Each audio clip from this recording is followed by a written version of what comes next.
Hola, soy Jessica Ferro, creadora del abordaje de acompañamiento AMA, acompañamiento en autoamor.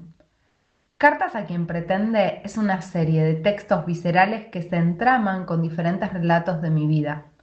Estos textos son provocados por el cruce entre la experiencia, la pedagogía, el acompañamiento humano y las preguntas que nos atraviesan como comunidad. Ahora sí, respira profundo. Estás entrando a un nuevo volumen de cartas a quien pretende.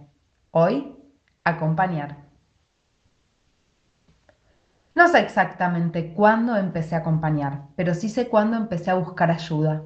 Tenía 16 años cuando atravesé un aborto y durante mucho tiempo no tuve lenguaje para nombrar lo que eso había dejado como huella en mi cuerpo. En el 2004, el aborto era ilegal y las consecuencias eran nefastas. Así que el mal menor fue hacer silencio durante muchísimo tiempo, mintiendo y ocultando. Creo que todas las lectoras y quienes están escuchando esto en formato podcast saben lo que implica ese tipo de represión para la salud integral. Pero por más que quise enterrarlo y no nombrarlo nunca más, me di cuenta desde muy jovencita que quería algo diferente a lo que el sistema familiar de origen me proponía. Y el contexto, obviamente. Entonces, a mis 19 años, empecé una búsqueda viva que todavía continúa. Una mezcla bien exótica entre educación formal, militancia, terapias, espiritualidad, psicología, territorio y supervivencia emocional. No vino nada ordenado. Quizá porque los procesos de vida son caóticos, quizá porque así fue mi salida al mundo, no lo sé. En 2011 viajé a Colombia. Mi mejor amiga estaba ya abriendo camino, como buena ariana. Ella fue mi puente, mi refugio para salir del barrio, más de una vez, para soltar ese mapa tan pequeño que seguía moldeando mis creencias. En Colombia, mi amiga recorría el Camino Rojo, los temazcales, los círculos de mujeres, el arte, la poesía.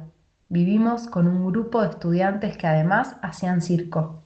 Era una experiencia completamente enriquecedora todo el tiempo.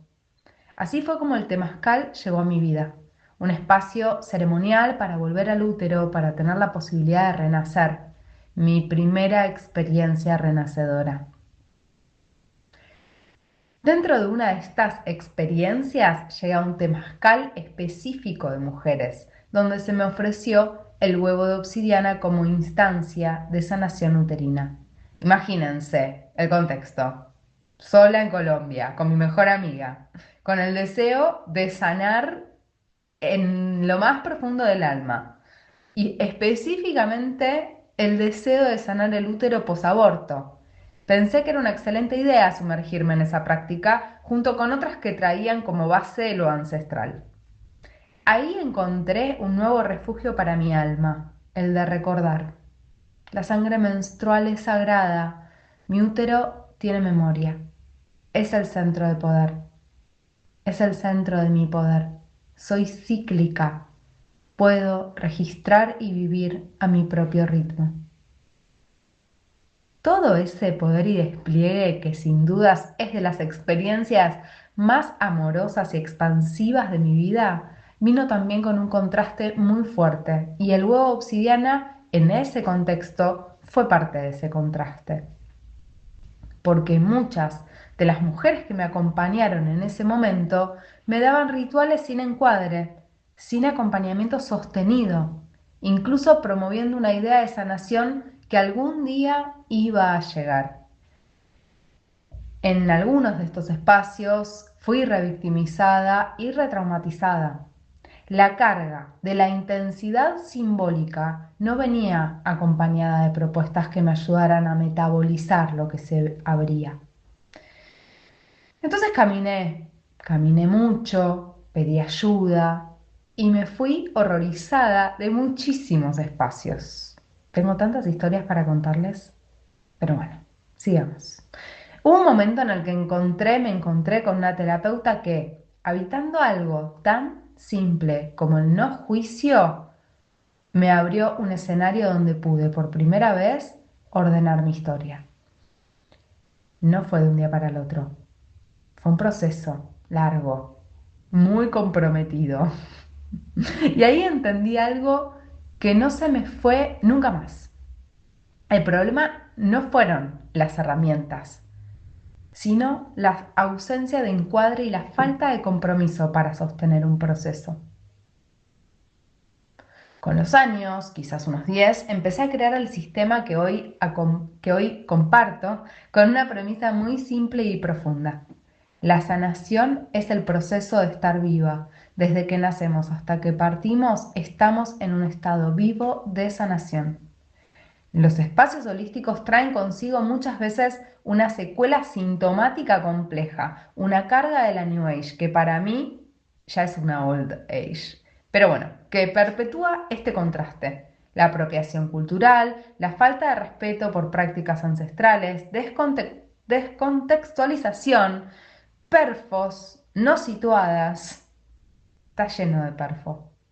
Ya saben, tengan cuidado y pidan ayuda. Entonces, ¿por qué? A ver, recordar es volver a pasar por el corazón, sí, pero un corazón que se reconoce como parte de una trama de vida, de un tejido comunitario.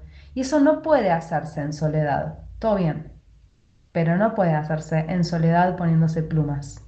Vamos.